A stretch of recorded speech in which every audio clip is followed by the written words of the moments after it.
سلام علیکم، هیوادارم هەموو لایەک باش بن. ئینشەڵا لەم زنجیرە کە ناوی زنجیری ئیسلام پەرسەندنە هەوڵەدەین هەنێ هەڵە تێگەیشتن چاک بکەینەوە و هەنێ ڕوونکاری بین لەسەر پەیوەندی نێوان بەڵێن زانست بە گشتی و کە لێرە بیردۆزی پەرسەندنە بەتایبەت لەگەڵ ئاینە چۆنە. ئەڵقەی یەکەم بە کورتی و بە شێوەیەکی زۆر خێرا باگراوندێکی مێژووی دەبارەی بیردۆزی پەرسەندن باسەکەین کە بیرۆزەکە سەرەتا چۆن هەڵیدا و پێش ئەو بیردۆزە ئایا بیردۆز و گریمانی تر هەبوون دەربارەی ڕەچەڵک و گەشەی ژیان یاخودنە. لاڵقەکانی داهاتووترە ئەمەڵقا بێتە با بڵین پێشینەیەکی باش بۆ ئەڵقەکانی داهاتووە تاگە کەسێک زانیاری نەبێ ئەمەڵقە زۆر گرنگە بێ بۆی بۆ تاو قوڵقەکانی داهاتوو سیرکە. حەزم کرد قسەیم دوو کەسەدا بنێم ئێدوارد هاستن کە مێژوو نووسێکە لەگەڵ ئەلفرێد واڵاس کە هەڵدۆزەرەوەی هەڵبژارنی سروشتیە لەگەڵ چارلز داروین طبعا بەڵام بەسەر بەخۆی نەوەک بەیەک و ئێدوارد لارسنەڵە چیە لە مێژووی زانستی مۆدرنی پەرسەندن لەگەڵ چارلز داروینیان تەنانەت بایۆلۆجی دەست پێ ناکە بەڵکو دەست پێ دەکات لەگەڵ ئەو دۆزینەوە جیۆلۆجی بە بەردووناسیانەی سەدەی هەژدا.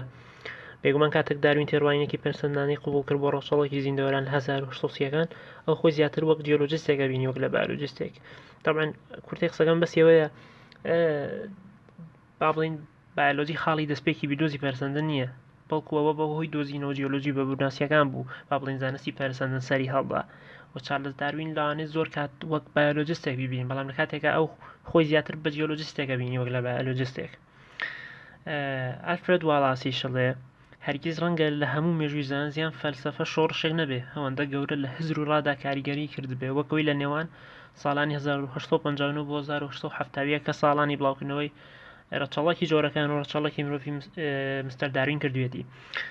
مەبەستی لێوێ لە 1950 کە ڕەچەڵەکی جۆرەکانی بڵاو کردو لە 1970 کیش ڕەچەڵەکی مرۆڤی بڵاو کردو. ئەتوانین بڵێن ئەم کتێبانە بوونە هۆی ئەوەی شۆڕشێکی زۆر گەورە چونکە تێڕوانینی مرۆڤیان گۆڕی دەربارەی زۆر بابەت یعنی پەرسەندن هەر بۆیە بابەتێکی پڕمشت و مرۆوەکو بیردۆزێکی تری یاساییە ئەوەیە پەرسەندن ئەچێتە باڵین شتانێک یاخود ناو بازنەکانی تریش بۆ نمونە وەک سیاسەت وەک ئابووری وەک کۆمەڵاتی وەک بابەتی ئەخلاق وەک ئاین یعنی ئەوە نییە تەنها بیردۆزێکی سادەی زانستی بێ. باش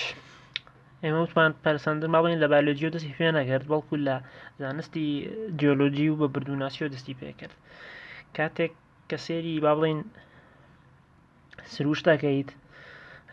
دیاردەیەکە بینرێویش بە بەردووە ئەمڕۆی مازین بە بەردووەکان پاژماوەی زیندەوەرانی پێشوون کاتێکە لە دۆخێکی تایبەتە طبعاەوە دۆخێکی هەلومەرجێکی زۆر باشێت تاوەکو زیندەوەرێک بێتە بەبەردبوو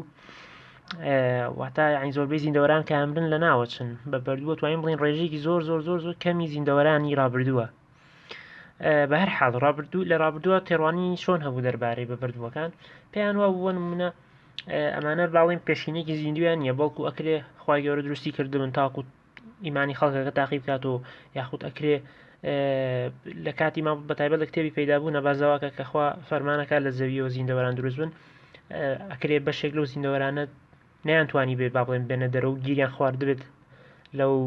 بەردوو شتانە تاوەکو بە تێپەڕبوون کات وایان لێ هاتووە واتا بوونەتە بەرد بۆ بەردێکی تری ئاسایی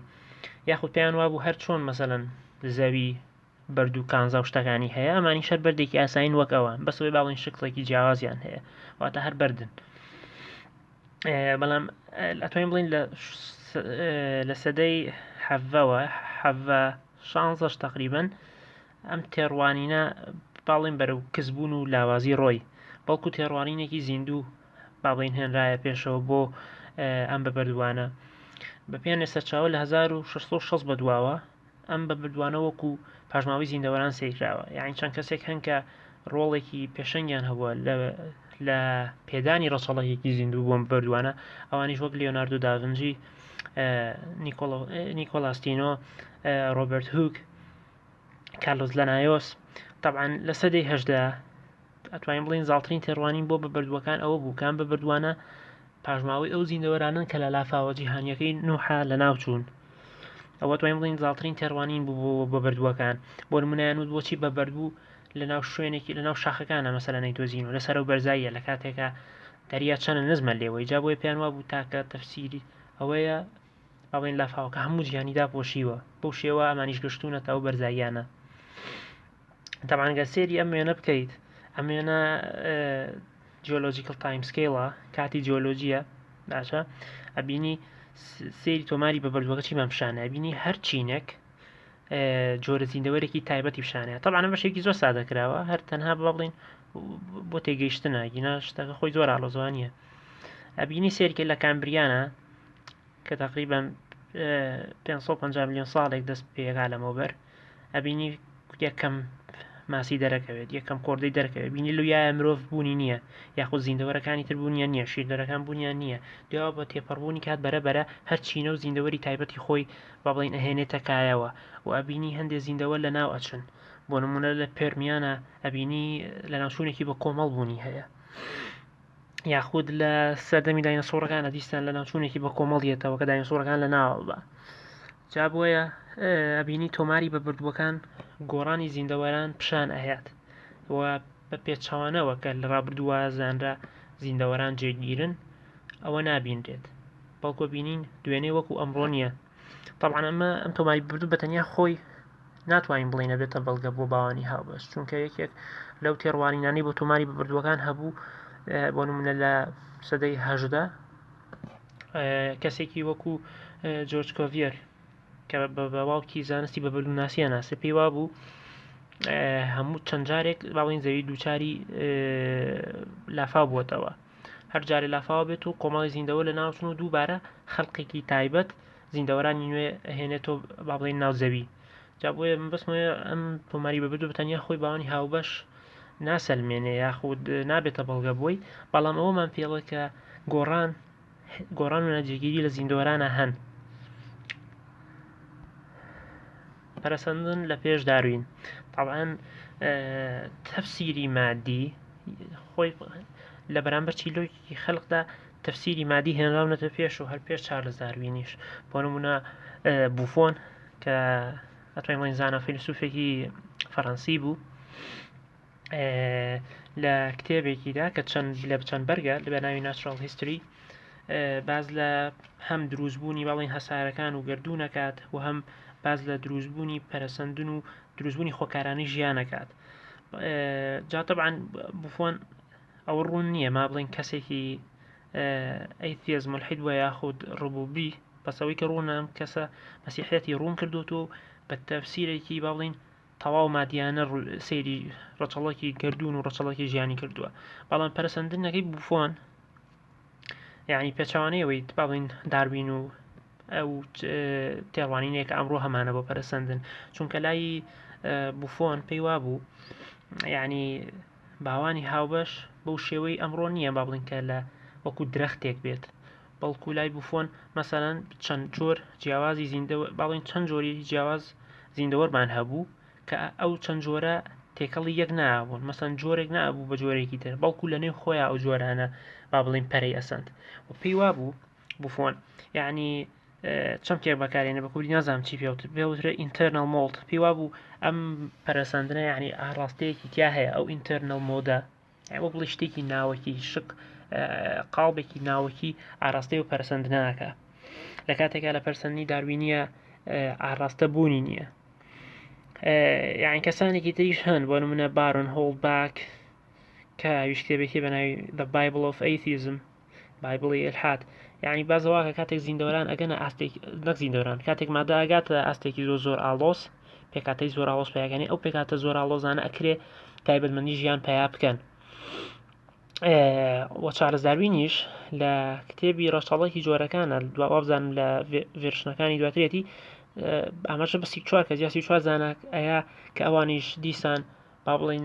باوەڕیان بە شێوەیەک لە شێوەکان باسی پەرسەندنیان کردووە، بەڵام ئەوەی کە شایستەی ئەوەیە باسیکەین ئەم پەرەسەندنانەی پێش داروین زیاتر با بڵین وەک گریمانەی فەلسەفی بوون، یعنی پاڵپشتیەکی ئەزمموونیان یان نەبووە یا زۆر کەم بووە. کەسێکی تر هەیە کاتوانم بڵێن پەرەسەندن کە بە شێوەیەکی زانستی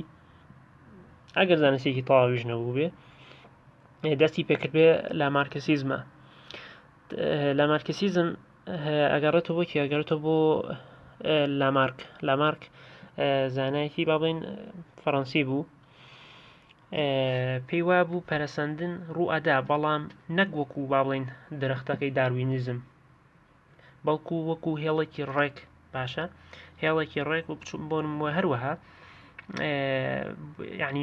عادەتەن نمونەیە کە هێنرێتەوە کە باز لە مارکسیزمەکرێت، ئەویش بوونی ملی زەرافەیە. پێی وابوو کاتێک مەسەلەن زیندەوەران ئەکەونە بەردەم تەحەدیەکانی ژینگە، هەوڵەدەن خۆیان بگونجێنن بە شێوەیە کە وەڵامی با بڵێن تەحەدیەکان بنەوە. بۆ نمونە کاتێک درەختی درێژتر و درێژتریە، زەرافەش ملی بۆ درێژەکات، ئەم سیفەتە بەدەست هاتووە کە پێوترێ acquired characteristic، ئەگوازرێتەوە بۆ نەوەکانی داهاتووتر. تەبعاً نێمامە زانین ئەمڕۆ هەڵەیە هەر کاتی خۆشی، ینی وا بە شێوەیەکی با بڵین بەرچاو بڵاو نەبوو ئەم بیردۆزە، ینی دەتوانین بڵین زوو کۆتایی پێهات. بەڵام ئەمڕۆ ینی تقریبەن کەمینەیەک لە زانایان پێیان وایە لا مارکسیزم بەش تایبەت بە شێوە ئەپدەیت کراوەکەی کە پێترێ نیۆلا مارکسیزم، ینی بەڵگەی هەیە تا حەدێک. بە هەر حاڵ لای لامارک پێی وابوو سیفەت بەدەسواتوەکان ئەگوازرێنەوە بۆ نەوەکانی داهاتوو. یعنی بۆ نمونە ملی زەرافە بەو شێوە درێژ بووە کە من پێوترێ بەڵێن سۆفت ئینهێرتنس. طبعاً چارلز داروین سەرەتا ئەمە ڕەتەکاتەوە، بەڵام دواتر لە ڕەچەڵێکی مرۆڤایە باز لەواکە کە ئەویش تا حەدێ باوەڕی بەوە هەیە، چونکە داروینیزمیش بە هەمان شێوە کە بەهۆی نەبوونی زانیاری لە جەنەتیکس وانە ینی دووچاری زوعف بووەوە سەرەتاکانی. جا لە لامارک پەرسەندەکە ئەتوانین بڵین پەرسەندن لەو کتێبە ناوازەیە باساکە بە ناوی فەلسەفەی زوولۆجی. طبعاً لامارک سەرەتا لە سوپایە، دواتر بەهۆی نەخۆشیەوە زێنێ ئەوچێ خەریکی خوێندنی با بڵین پزیشکی ئەبێت، و دواتریش خەریکی دراساتی ئینڤێرتبرەیتە بێ بربرەدارەکان. طبعاً لە پەرسەندەکەی لامارکە چی واکە با بڵین ئەم پەرسەندە ڕووبایە خود وەکو شێوەیەک لە شێوەکان میکانیزمەکە چیە. پێی وابوو زیندەوەران با بڵین فلودێکیان یا شلیەک یا پێوترێ نێرڤس فلوت. پێی وابوو ئەم نێرڤس فلودە بۆ دوو شێوە ئەبێتە هۆی پەرسەندن، یەکیان بەهۆی کاریگەری و یاخود بەهۆی هاندەری دەرەکی و ناوەکیەوە، کەوا کات ئەم فلودە ئەم شلیە کۆ بێتەوە لە هەندێ بەشی تایبەتی با بڵین جەستەکە بەهۆی وەرزشکردنەوە. ئەمەشە بێتە هۆی ئەوەی ئەندامی نوێ دروست بێت. ڕێگی دووەمیان پێی وابوو ئەم فلودە یاخود ئەم شلیە بە سروشتیان خۆی ئەڕوا بەڕووی ئەو ئەندامانەی کە زیاتر بەکاریان، وەک هەروەها دووری شەکەوێتەوە لە ئەندامانەی کەمتر بەکاریان تا ئیتر وای لێ ئەو ئەندامە لە دەستەهات. یعنی نمونێکی تریشەیە بۆ مناڵن لەگەر کەسێک مەسەلەن یاخود کەسێک یاری ئاسن نەکات کە مناڵی بوو، مناڵەکەی میش با بڵین تقریبا بە شێوەیەکی ماسوولکەدار، یعنی جیاوازە بێت لەو کەسێک کە مەسەلەن باوکی یاری ئاسنی نەکردووە. طبعاً ئەمە بە کوردی لا مارکسیزمە، و ئەمڕۆ جگە لە کەمینەیەکی زانایان هیچ پشگیریەکی نییە. طبعاً ئەوەی ئەمڕۆژ نیۆلا مارکسیزمە، ینی بەم شێوە کلاسیکیە نییە. اینجا بڕین بۆ لای چارلز داروین. طبعاً چارلز داروین ساڵی 1809 لەدایک بووە و 1882 مردووە، یعنی هەروەها لە ناو خێزانێکی زانستیە لەدایک بووە. یعنی باپیری ئیراسمۆس داروینە کاویش هەر باسی لە پەرسەندن کرد و بابەتی هەبووە لەسەر پەرسەندن، و باوکیش دکتۆر بووە، باوکیشی بە هەمان شێوە ڕۆبێرت باوکی داروینەویش هەر دکتۆر بووە و کەسانێکی ئەتوانین بڵێن بێ باوەڕ بوون. بەڵام دایکی و خوشکەکەی چارلز داروین ئەوەی پێگەیشتون کەسانێکی باوەڕدار بوون و پێیان وتراوە یۆنیتاریان، یعنی باوەڕیان بە خالقەیە بەڵام ڕەتیەکەنەوە کە عیسا خوا بێ. جا داروین تا 2 ساڵ لە زانکۆی ئەدینبرە خەریکی پزیشکی بوو. دواترەمیش هەڵە نەبن بەهۆی نەخۆشیەوە هەیە وازێنێت و 3 ساڵ ئەچێتە کامبریج، 3 ساڵ لەوەیە بێ بۆی بێتە قەشە، ئاتا خەریکی دراساتی ئاینیە بێ. طبعاً لەو کاتەشە ئەگا بە کتێبەکانی ویلیام پالی، کە ویلیام پالی زیاتر بەڵگە بوو، بەڵگەی دیزاین پێشکەشەکە بۆ نیخوا، و کەسێک هەیە کە نابێت پشت بخرێت لە ژیانی داروینە کە ئەو ئەتوانین بڵێن ئەو ناساندی بە بڵێن بە جیهانی سروشتی و بە زانستی جیۆلۆجی و دواتریش بە پەرسەندن ئادەم سێجوویکی پێوترێ ئەگەر ناوەکەین بەهڵە نەخوێند بێتەوە. ئەم ئادەمە ئەیبرد بۆچی؟ ئەیبرد بۆ گەشتی جیۆلۆجی. تەمان کەسێکی تریش هەیە بە ناوی جۆن ستیڤنسن کاویش بۆتانیست بوو، ڕوەکناس. ئەمیش کاریگەری هەبوو لەسەروی کە چارلز داروین گرنگی با بە زانستە سروشتیەکان. گەشتێک هەیە کەیترە دوای بڵین ئەم گەشتە بوو هۆیەوەی کە چارلز داروین تێڕوانینی بگۆڕێ لەگەڵ خۆشیە تێڕوانینی جیهان بگۆڕێ دەربارەی با بڵین گەشتەسەدنی ژیان.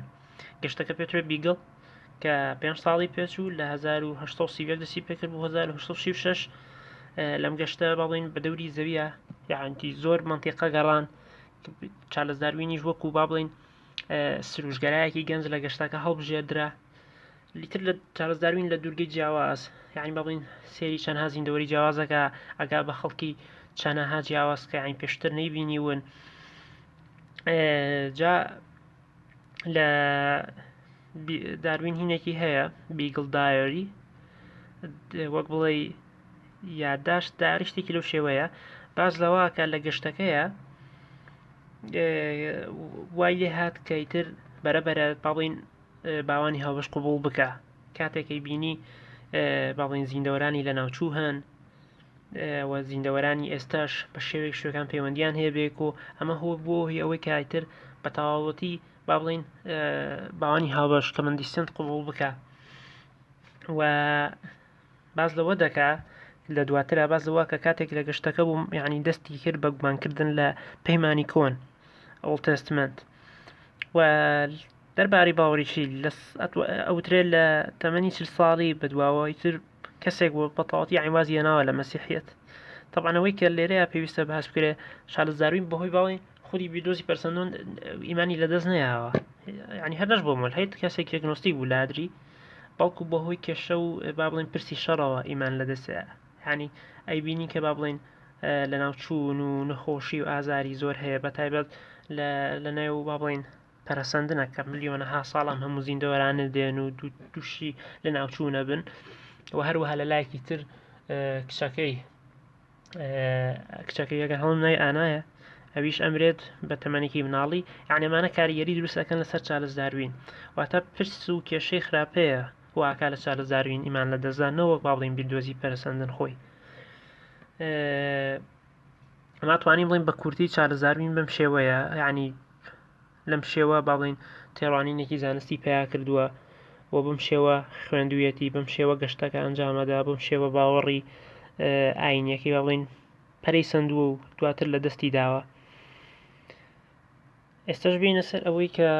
بیردۆزی پەرسەندن چییە. طبعا ئەمە خۆی بابەتێکە زانستیە بەڵام بە کورتی بۆی بزانی چیە بیردۆزی پەرسەندن بە تایبەت بە فۆرمە داروینیەکەی ئەوەیە کە زەوی زۆر کۆنە تاوتە تەمەنێکی زۆر کۆنی هەیە هەروەکو لە سەرەتایە باسمان کرد تۆماری بەبردووەکان پیشانیەدا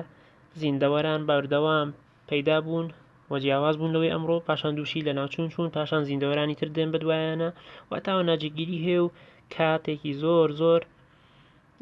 باڵین بەسەر زەویە تێپەڕیوە کە ئێستا بە پێی رادیۆمتریک دەیتینگ و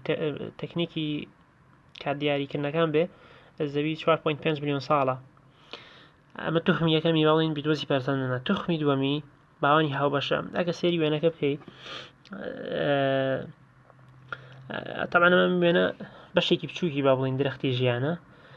بەڵام ئیتر هەر خراپ نییە بۆی تێبکەی لە باڵین لە مەفهومەکە لێک باوانی هاوبەش و هەموو زیندەوەران هاتوون. طبعا بەچەڵێکی ژیان تا ئێستا بابەتێکی وەک بڵێ وەک نهێنی ماوەتۆ لە زانستە نازانین چۆن و کەی و بە چ شێوەیەک ژیان هاتۆتە کایەوە بەڵام دواتر کە با بڵین کە خانەی یەکەممان هەیە بۆ دواتر لە خانەی یەکەم و زیندەوەرانی تریش پەریان سەندەوە بە تێپەڕبوونی کات واتە هەموو زیندەوەرێک پەیوەندیەکی باڵین جەنەتیکی و فیزیکی هەیە لەگەڵ زیندەوەرانی تر ئەمە پێوترێ باوانی هاوبەش. میکانیزم طبعا بۆی باوانی هاوبەشمان هەبێت پێشمان بە میکانیزمە بۆی پەرسەندن ڕووبە پێشمان میکانیزمە لە میکانیزمی داروینی بریتێلەوەی هەڵبژارنی سروشتی کار لەسەر بازانە هەڕەمەکیەکان دەکات. طبعا لە ئەلقەکانی داهاتووە باسی ئەوە ناکەم کە بازدانەکان ئەمڕۆ هەر لە زانستە با بڵین بەڵگەمان هەیە کە هەڕەمەکی نین بەڵام ئەگەر تەنانەت هەڕەمەکیش بن یان ئێمە چ لێکەوتەیەکی هەیە بۆ ئاین لە ئەلقەکانی داهاتووە باسی ئەوە ئاکەین. بچینە سەروی کارلێکەکان چۆن بوون بەیان بپەرسەندن. طبعا کارلێکەکان هەمە جۆر بوون یعنی ئەوە نییە بڵێن یەک شتمان هەبووە کەسانێک هەن کە دیارن وەک چارلز هۆچ کە بە تەواوەتی دژی پەرەسەندن وەستایەوە و بابەتی با بڵین بڵاوە کردووە لەسەری، یعنی مەسەلەن باسی لە هەندێک شتە کرد بۆ نمونای جیاوازیەکی زۆر گەورە هەیە لە نێوان شتێکی زیندوو و نازیندووە، جیاوازێکی زۆر هەیە لە نێوان بنچینەی هەیە لە نێوان ئەڵوەکەکان و باڵین ئاژەڵەکانە، یاخود جیاوازیەکی گەورە هەیە لە نێوان جۆرەکان خۆیانە، و هەروەها مرۆڤ جیاوازیەکی باڵین ئەخلاقی و عەقڵی هەیە لەگەڵ ئاژەڵانە، یعنی ئاوا چەند بابەتێکی هێنایە پێش، و هەروەها ئەوەی کە زۆر کێشە بوو بۆ چارلز هۆز، یعنی بە کێشەی ئەبینی باڵین سروشگەراییەکەی پەرسەندر بوو کە پێی وابوو دژی چارلز هۆز پێی وابوو دژی باڵین سەر و سروشتە، دژی خوایە، یاخود و هەروەها یەکێک لە کێشەکانی تری چارلز هۆز بوو باڵین تیلیۆلۆجی بوو، پێی وابوو پەرسەندن هیچ ئاراستە و ئامانجێکی نییە لە کاتێکە ئەمە پێچوانی باڵین باوەڕ ئاینیەکەیە. بەڵام کەسێکی تر بە پێچوانەوە کە نابێت لە بیرکەین ئاساگرەیە، ئاساگرەیەویش زانایەک بوو، یعنی ئەو با بڵین کاتێک چارلز داروین و واڵاز ویستیان بابەتەکەیان بڵاوکەن و لەسەر هەڵبژانی سروشتی نردیان بۆ ئاساگرەی تا بڵاوی کاتەوە. ئاساگرەی مەسیحیەکی باوەڕدار بە پەرسەندن بوو، پێی وابوو یعنی هیچ کێشەیەکی بنچینەی نییە لە نێوان ئیمان و پەرسەندنە. ئەندامەتی زانستی ئەمریکی کە بترێ American Scientific Affiliation ساڵی 1940 دامەزرا بۆ ئەوەی با بڵین سەیری نێوان پەیوەندی کەسانێکی مەسیحی بوون، گومانیان نیە، لەلایەن 5 کەس دامەزرا هەوڵیانەدا تێبگەن لە نێوان پەیوەندی زانست و با بڵین پەرسەندن عەفو ئاین و پەرسەندن، یعنی هەوڵیانەدا بەرگری بکەن لە ئاین لە ڕێی زانستەوە. طبعا باوەڕی ئەمان لە سەرەتادا کەسانێکی دژە داروینی بوون، یعنی ئەوە شتێکی ڕوون و ئاشکرا بوو، بەڵام دواتر بە شێوەیەک باڵین theistic evolutionیان قبوڵ کرد، واتە باڵین پەرسەندێکی ئیلاهیانە. جا ئەمەش بووە ئەوەی هەندێک ئەندامیان واز بێنن، لێکێک لەوانە هێنری مۆریسە. هێنری مۆریس کێیە؟ هێنری مۆریس 1970 لەدایک بوو، 2006 مرد، دامەزرێنەری باڵین خەلقەویە گەنجەکانە. خەلقەوی گەنج کێن؟ ئەو کۆمەڵە مەسیحیان کەوا هاتمە سەری پێیان وترێ Younger Creationist، ئەو کۆمەڵە مەسیحیان کە پێیان وایە بە شێوەیەکی لیترال واتە حرفیانە بێ بایبڵ بخوێنرێت و لی تێبگەین، واتە پێیان وایە زەوی لە نێوان 6 بۆ 10,000 ساڵە تەمەنی و هەموو زیندەوەرێک ڕاستە و خۆ خەلق بووە، هەروەکو چۆن لە بڵین لە خەلقا بازەواکە لە 6 ڕۆژا زیندەوەران بە پلەبەندی کەم دروست بوون و مرۆڤ لە ئاخر ڕۆژیانە دروستە بێت. بەو شێوەیە باوەڕیان پێیان وایە باڵین کتێبی پەیدا بوون چۆن بە حرفیانە باسی شتەکەی کردووە ئاوا بێ لی تێبگەین. هێنری مۆریس جیاوبەوە بووە هۆی دامەزرێنەری باڵین چەندین پەیمانگا کە تا ئێستش هەن و پشگیری باڵین گردوونێکی گەنجەکەن. لە بەرامبەر ئەوانە کاتوانین بڵین ئەمیان کۆنترە، هەر لە سەدەی 18ەوە پەیابوون ئەمانە گردوونێکی کۆنە، پێیان وایە باڵین پەرسەندن و باوانی هاوبەش هەڵەیە، بەڵام ئەوە ڕاستە کە زەوی و گردون تەمەنێکی زۆر کۆنیان هەیە و تۆماری بەبردووەکان گومانیتیانێک کە ڕاستە با بڵین زیندەوەران پیشانەیەکە لە گۆڕانن، ئەمە ئایەوە پەیوەندیان هەبێت لە وەکو با بڵین باوانی هاوبەش، ئەمە ڕەتەکەنەوە. ئەمانە پێیان وترێ با بڵین Old Earth Creationist. کەسانێکی تر هەن کە ئەمڕۆژ باڵین ڕێکخراوێکیان هەیە بەناوی بایۆلۆگس و فیگەرێکی گەورەیان تیا وەکو فرانسیس کۆڵنز، ئەوەی سەرۆکی پرۆژەی جینۆمی مرۆڤ، پێیان وایە پەرسەندن بۆ شێوەی کە لە زانستا باسکراوە ڕاستە و نابێت و هیچ باڵین کێشەیەکی بنچینەی نییە لە نێوان ئاین و پەرسەندنە، ویتر خاوەنی چەندەها بابەت و بەرهەمن کە هەوڵەدەن با بڵین پەیوەندی گونجاوی نێوان پەرسەندن و دەقەکان پیشان بن. کۆمەڵێکی تریش هەیە دیزایانی زیرەکە کە من لە پرزنتیشنێکی ڕابردووە باسی ئەو جەماعەتەم کردووە، توان بگەڕێنەوە بۆی کەمان پێیان حەقیەوەیان نییە باوانی هاوبەش ڕاستەیانە یاخود زەوی کۆنەیانە، بەڵکو پێیان وایە کێشیان لەگەڵ میکانیزمەکە، پێیان وایە میکانیزمەکە پێویستی با بڵین بە باڵین دیزاینەرێکی زیرەک هەیە، یان بۆ نمونە ڕەچەڵێکی ژیان پێویستی بە دیزاینەرێکی زیرەک هەیە، یاخود با بڵین کۆمەڵە سەرەکیەکانی ئاژەڵان پێویستیان بە دیزاینەرێکی زیرەک هەیە. پێیان وایە با بڵین تەفسیرە سروشتیەکان هۆکارە سروشتیە مادیەکان ناتوانن ئەو با بڵین چەند شتێکی دیاریکراو هەن لە زیندەوەرانە ڕوونی بکەنەوە. لە وەرقە کە تایبەت بە دیزایانی زیرەک بڵاومان کردووە توانم بگەڕێنەوە بۆی تاوەکو بە وردی بزانن چییە. یەک گروپ ماوەتەوە ئەویش باڵێن پەرسەندنە مادیەکەیە کە کەسانێک بۆ بێباوەڕ بوون باڵین تەفسیرێکی فول مادی ژیان و گەشەسەندنی ژیانیان قوبوڵ بوو لایەن ئەمانیش هەروەکو ئەدوارد لارسۆن نیمەژوون و ساڵێ لە کتێبەکەیە هەر لە سەرەتای باڵێن بیردۆزی پەرسەندنەوە کەسانێک باڵین پەرسەندنیان قوبوڵ کرد نەک لەبەر بەڵگە بەڵکو لەبەر بابەتی ئایدۆلۆژی یعنی چۆن کەسانێک هەن لەبەر بابەتی ئایدۆلۆژی پەرسەندن ڕاتەکەنەوە لە بەرامبەریشە مادیگەرەکان پەرسەندنیان قوبوڵ کرد نەک لەبەر بەڵگە بەڵکو لەبەرەوەی وەکو پشتگیریەکیان نەبینی بۆ باوەڕەکەیان ئەتوانین بڵین ئەمە کورتەی کارلێکەکان من بەرامبەر پیردۆزی پەرسەندن کە تا ئەم ڕۆژ بەردەوامن بێمە سەر ئاخر سلاید دانیێل دێنێت تەبعاً یەکێکە لەوانەی یەکێکە لە مولحیدەکانی با بڵێن نیو ئەیتیزم ئیلحادی نوێ کە خاوەنی کتێبی داروینز دەینجرس ئایدیا ئەگەر هەڵە نەبم بیرۆکە ترسناکەی داروین باز لەواکە کە هەڵبژاردننی سروشتی و داروینیزم تێزابێکی جیهانیە کە هەموو بیرۆکێکی نەریتی ئەتوێنێتەوە تاوان بیرۆکەی نەریتی واتە من بەسمان ئەو تێڕوانینانەیە کە لە پێش پەرسەندن هەن یاخود تێڕوانینە ئاینیەکانە یاخود ئەو تێڕوانینە نەریتیانەیە کە بۆ ئەخلاق هەمانە پێی وایە پەرسەندن هەموو ئەم چەمکانە لە ناو ئەبا ئەجا ئێستا هەندێک بابەت دروسە بێت ئایا بڵین بابەتی خەلق کە بەو شێوەی لە چیرۆکی دەقەکانە هاتووە چی بەسەریت ئایا پەرسەندن ئەکرێ گونجاو بێ لەگەڵی یاخودنا و اینجا چی بەسەر ئامانج و مانایەت ئایا گردوونەکەی ئێمە مانایەکی هەیە ئایا ئامانجێک لە زیندەوەران و با بڵین گردوون بەگشتی ئەبینێت یاخودنا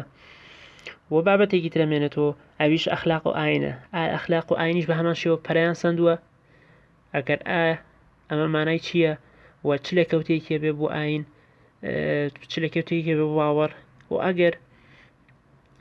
واژ نییە کەواتە ئەی با بڵین چی لە